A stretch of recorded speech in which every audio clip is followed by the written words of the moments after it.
yeah, let's jump into the big news of the week. The one thing that nobody thought Blizzard would actually do, they actually did. That's a bold statement. Shadowlands actually got delayed.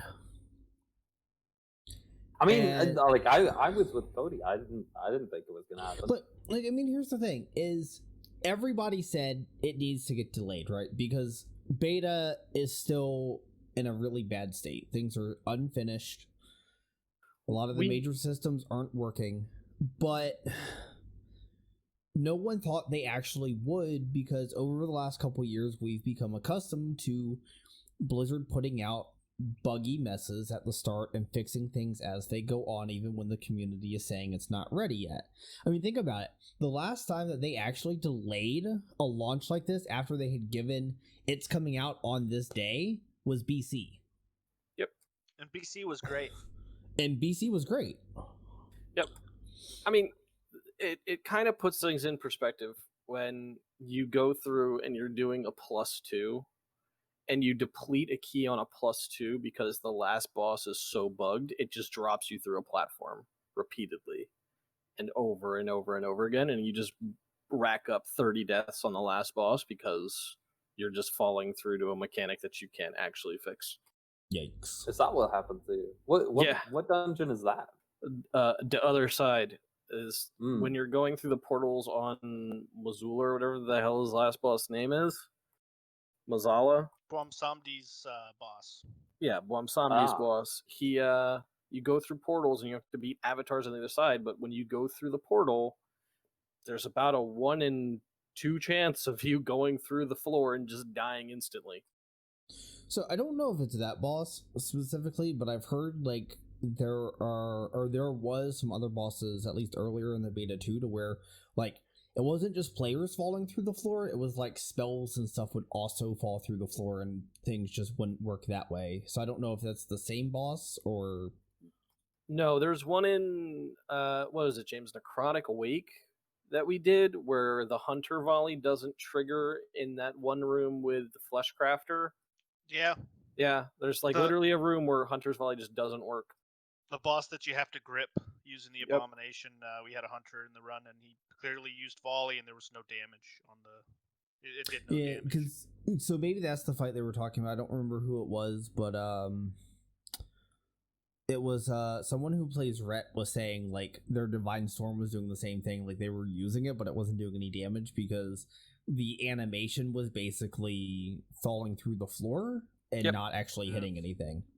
We had a weapon bug too in that same run, one-time use weapon that our tank was just able to continually spam.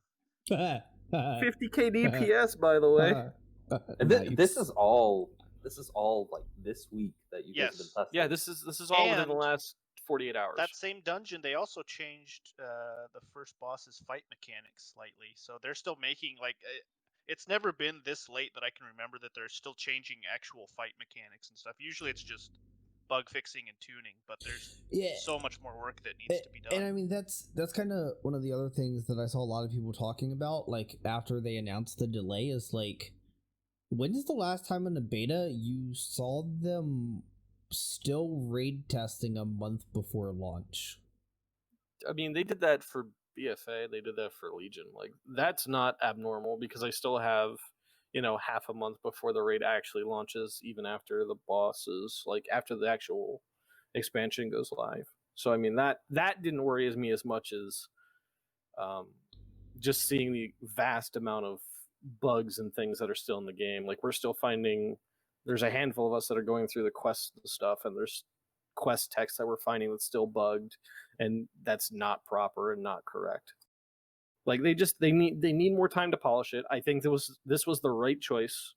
I understand people being oh no, we have another month or two of whatever. That's the thing, we don't know. I'd rather it be a good game than have them put out a piece of shit, everybody get pissed off, and then leave. That can still happen because we don't know how long they're delaying it. Technically, they could delay it 2 weeks and still release it and as a buggy mess. So I'm gonna I'll hold out my Do you judgment till think it's they? actually released. Do you think they will do that though? No, I think it's I don't from a business standpoint, it makes zero sense to announce, hey, we're delaying this big release that everyone's been waiting for by 2 weeks. I also think if it was only going to be a 2-week delay, they would have just came out and straight said, hey, we need 2 more weeks before it's ready, not just leave an open-ended later this year. Here's what I think they're shooting for. I think they're shooting for late November, the week of the 23rd, 24th, or they're shooting for the first week in December. And I think the reason I'm doing that is it literally buys them a full month to get everything else in line. So they have 2 months now rather than just this last month to kind of pull it all together. See, and I think it's actually going to be later than that. The problem with pushing it later than that is they've already said they don't like holiday releases. Like they don't want to push it to Christmas and stuff. So here's the thing. If you were to just release it because the problem with releasing it the first week of December. So first week of December, would you be talking the 1st or would you be talking the 8th? The 1st.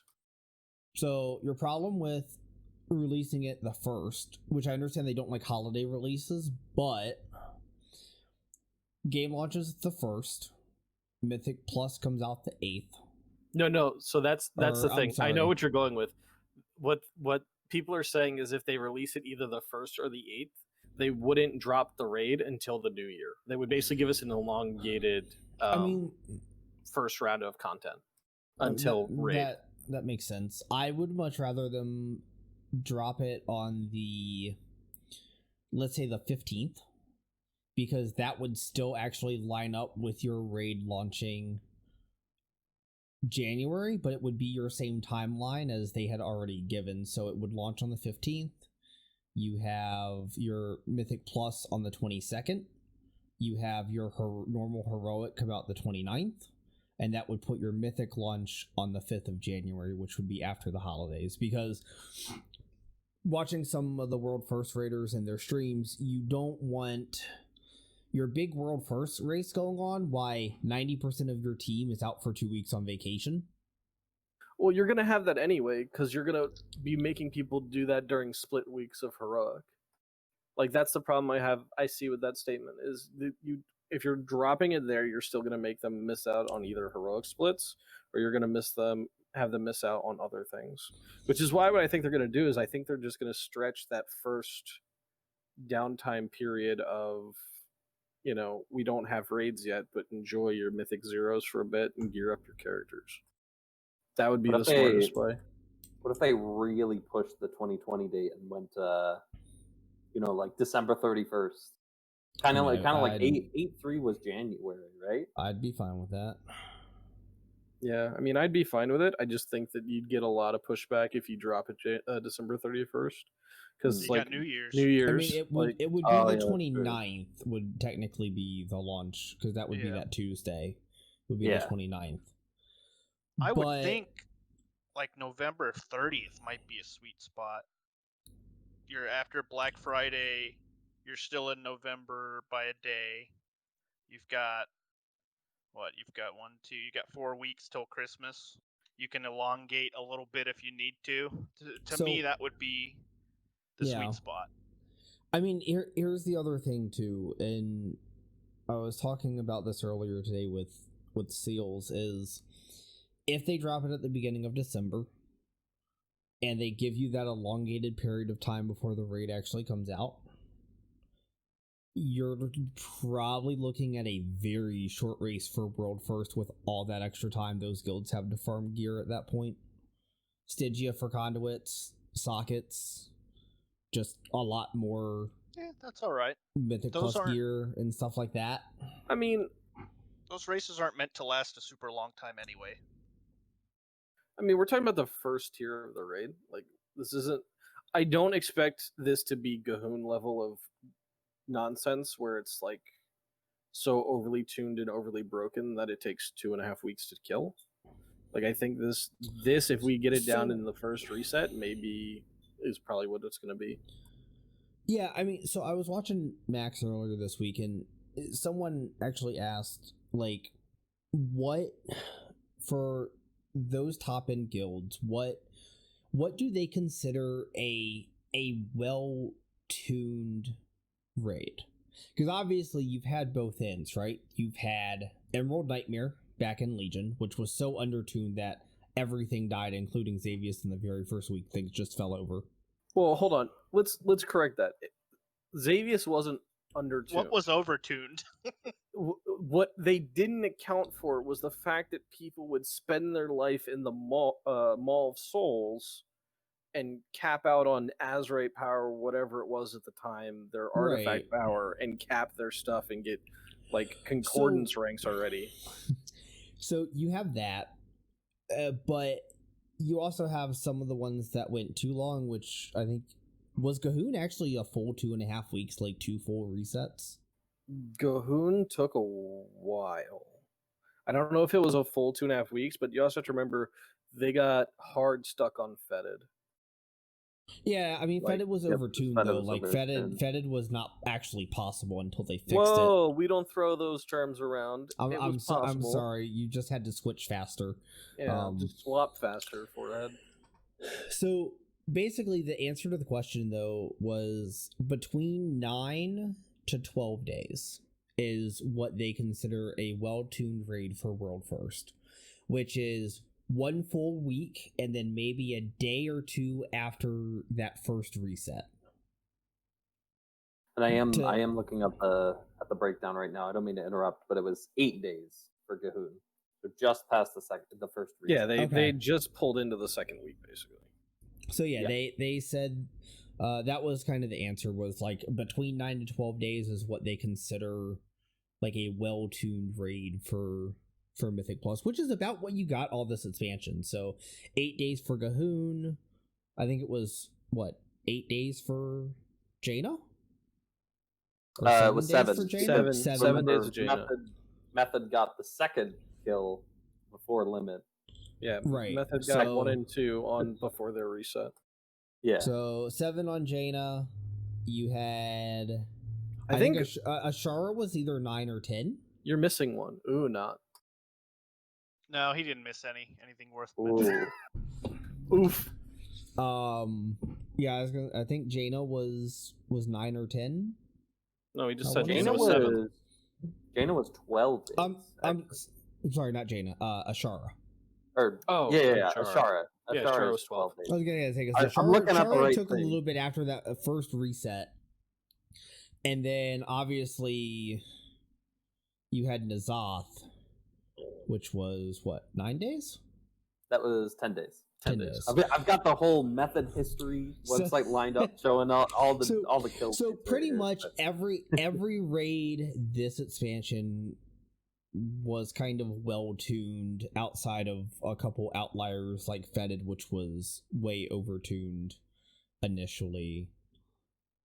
But I could actually see the first raid of next expansion going like 10 days. How do you think they're approaching planning with all of the drastic covenant changing and, like, for example, swapping the Kyrian and the Venthyr conduits down so that they're even with the rest of the covenants now? How do you think they're handling all that for planning? I don't think it matters. I mean, I think they might tune the bosses. I mean, if they're taking damage out of people's trees, like, in theory, they should tune the boss health down. But in the same time, like, I don't think it'll really affect anything. I think they want it to be harder, so I don't think they'll tune anything, to be honest. Yeah, that's a good point. I mean, look, we got way off track on the start of this, but here's the thing: they need to make it polished. They need to make it a good game. Take the time that you need. In my opinion, have it be a product that they're actually proud of, rather than an absolute, let's be honest, dumpster fire that it currently is. Right. Like you know, up until they actually officially made this announcement, being a dev or like a systems designer currently had to be just like hell right now, trying to get all this stuff balanced and looking at your timeline of like, we only have 4 weeks left to get everything. like I mean, working and even being someone in charge of like pushing everything, like we have a picture. The fact that they pushed the emails for the refunds, like the fact that like that is a big deal to be late on a product, and the fact that they're like, yeah, we're pushing refunds if you want a refund, that should tell you something. Like this wasn't an easy choice to come by, which is why I think it took them so long, and which is why I think they went radio dark for so long. Like I don't think it was. I don't because think they it was were a hard debating choice. this. I think it was an easy choice for the people developing the game. I think the hard choice was getting the okay to delay it. Yes. That's what I'm saying. Is I think the hard choice came from Activision. Yeah, exactly. But I mean, technically, it's still gonna release before the next year. So yeah. So okay. On the topic of the delay, so obviously they've made the decision to delay it. Now, what do you think this sets up for other possible major changes to systems like covenants? Do you think you would see them kind of go back on maybe not being able to fully swap covenants whenever Are you asking if they're like going to pull the ripcord? Yes. Is that what you're asking? not before launch. No, they will not pull the ripcord. Okay, so here's the thing. Not before launch. Not necessarily before. I know launch that's not what people want to hear. To where you can swap covenants like whenever I feel like it. But what if they implemented a system to where it was throughout the expansion, you have the ability to unlock essentially like covenant slots that you could access other covenants as your power kind of grew and as you were unifying things throughout the expansion? I mean, we don't know that that's going to happen because they already said at, I think it was like BlizzCon or something, that you should be able to pull power at some point from the other covenants. So that may come down the line, but I'm pretty sure for right now, you're not going to be seeing anything like a ripcord being pulled. You're good. This is how it's going to be, and this is what it's going to be.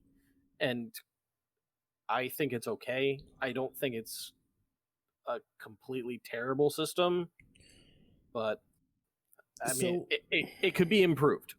That's all I can say. So then, which way do you go on tuning the covenant abilities? Do you do what they've been doing recently and just slashing everything across the board to make it less of a meaningful choice?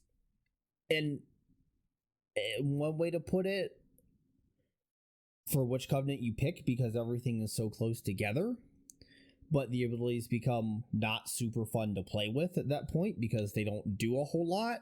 Or do you go the other way and make everything this super fun, strong ability, but that then makes the choice of what covenant you go initially a lot harder and a lot more impactful? I have like a 12-minute long opinion on this, so if someone else wants to go first, go for it. No, I just think with the covenants, it's like lore-wise, they've written them a certain way, right? You start off, and the gateways between them have been shut for a long time, many cycles, as they say. And they're cool with you, like, helping out their covenants in the story, but they are not cool when you're switching covenants. Like, they are super against that. Like, you break your vow, and they do not like you anymore. So I don't think in the beginning they're going to do any sort of ripcord pulling, but I think as we progress through the story and we get to know each covenant, they get to know us and what we're all about, I could see them bending the rules a bit and sort of letting us pick and choose later on. Fair. So what I think, I was gonna say, what I think, like, even from a game design standpoint, like they don't want to, you know, stand back on this. Like they're, from what it seems, it's like, give it a chance, like let us show you what we have. Like I didn't think like there was, Ian Hazakostas of course said there is no ripcord. Like I don't think they were just gonna, you know, like expansion launch, I don't think they were just gonna be like, all right, this isn't working, let's just like completely, we spent all this time working on this, you know, like like they spent all the time working on it, so they're gonna go with launch to it. I don't think there's any way that they would have. They're confident they can balance it, right? I think That's it's what what it they is. said. I mean, that's what they say. They believe in the covenants, and I think they're just 100% confident that just tweaking here and there, making them not way better than the other, but all in line with each other, I think is their goal. But I understand that, but it's the question of which way do you go to put them all in line with each other? Do you go the route of what you've seen in the last couple beta builds of the super strong talents getting absolutely slashed with damage, Warlock decimating bolt, Rogue, Necrolord, what was the serrated bone spear?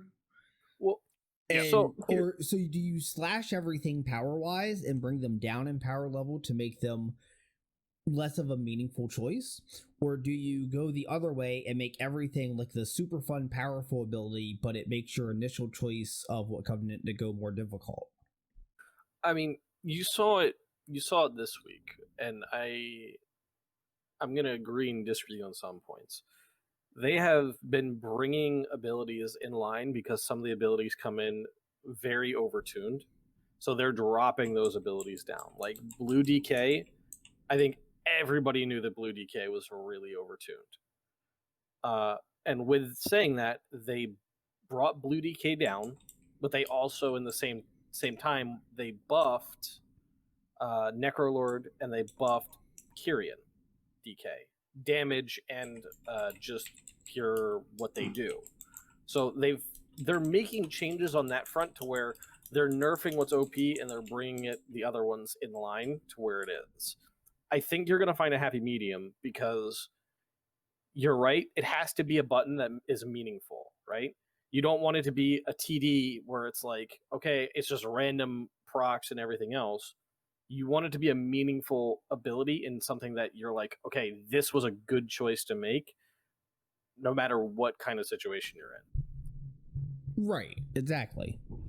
And it's not just the abilities. You're talking soul binds and all of that Yep. good stuff too.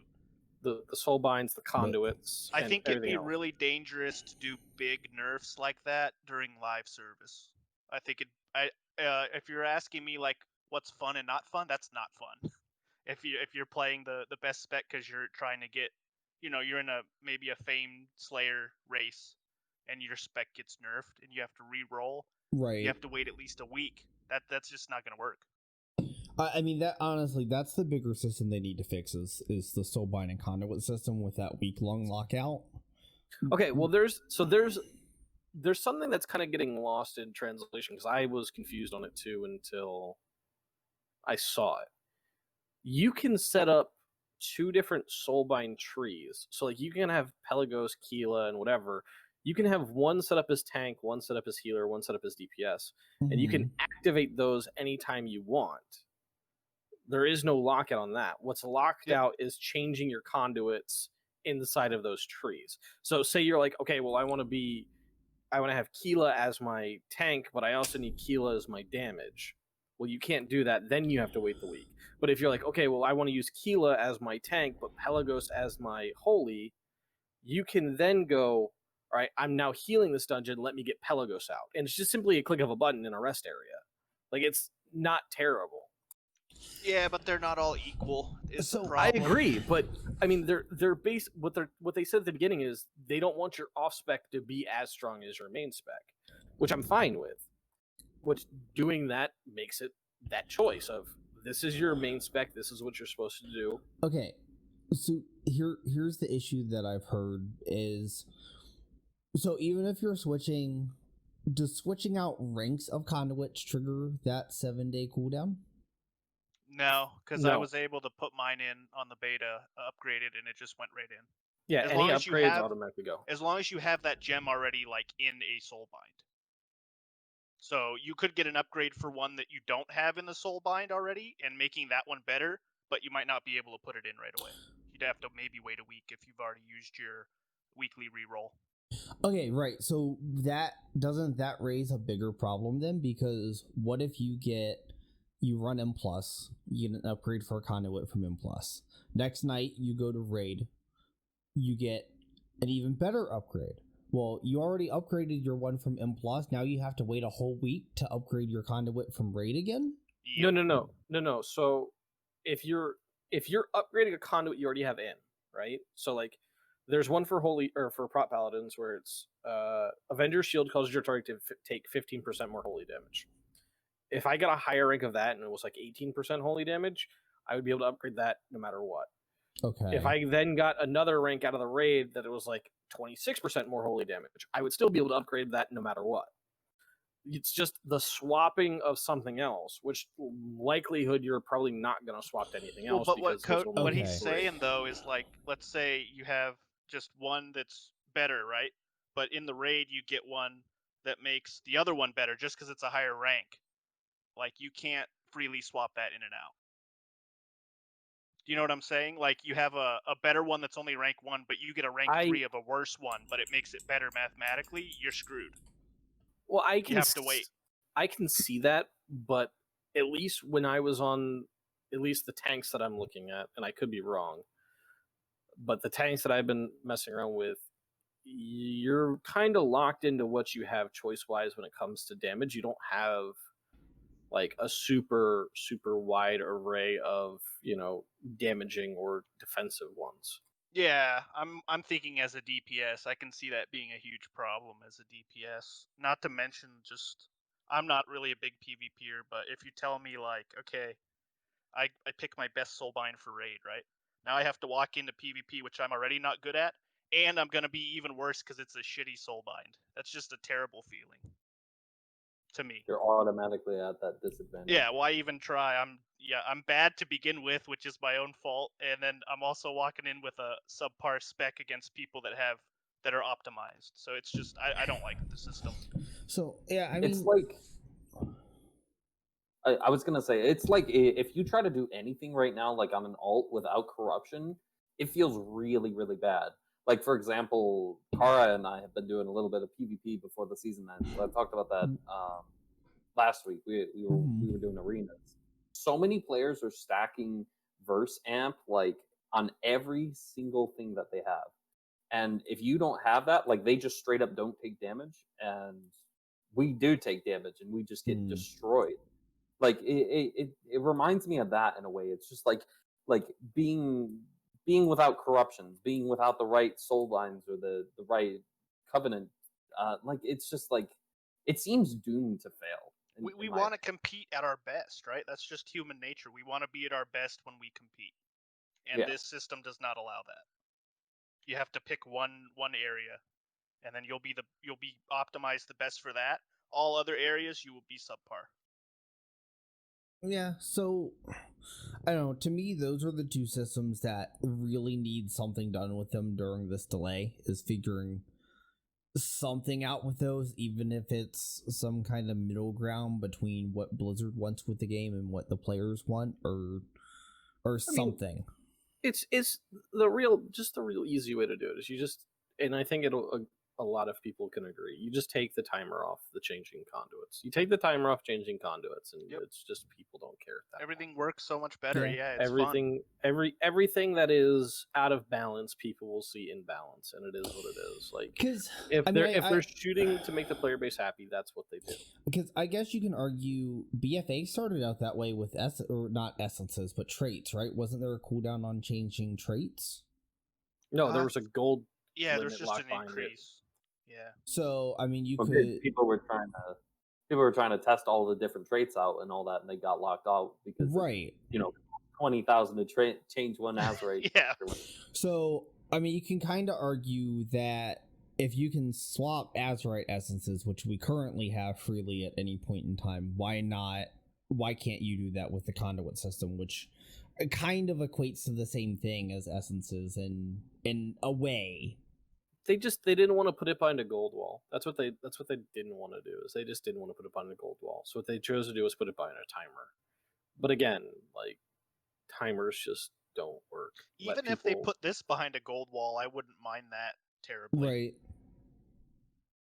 Because it's better. You have at least 3 different soul binds. Each covenant there's some little nuances there that you can use to not have to jack it up to 20k. Hopefully. I mean, but here's the thing. playing devil's advocate here for half a minute, I can see what they're attempting to do. They want you to use the soul binds for what they are, like they want you to find your niche situations for each set of soul binds, especially for multi-classers. The conduit locks is stupid, and I think that needs to change. But I can kind of see what they were trying to do. Is they were trying to like do what they said, which is make you feel less powerful on your off specs. But all it does is it makes DPS feel worse when they can't actively upgrade shit properly. Or when could you're even trying argue- to do different areas of content like raiding, Mythic Plus, or PvP. Right. You could even See, argue I it guess gives you less choice because you're more limited in what you can do. Yeah, I don't understand that because like, okay, so what if I want to really really try out tanking one day, but like, oh, I've got to swap all of these different things, and oh wait, I can't because I'm time gated. Like that feels really really bad. And maybe the tank covenant for your class is It's different than completely different. your holy covenant. Yeah. Exactly.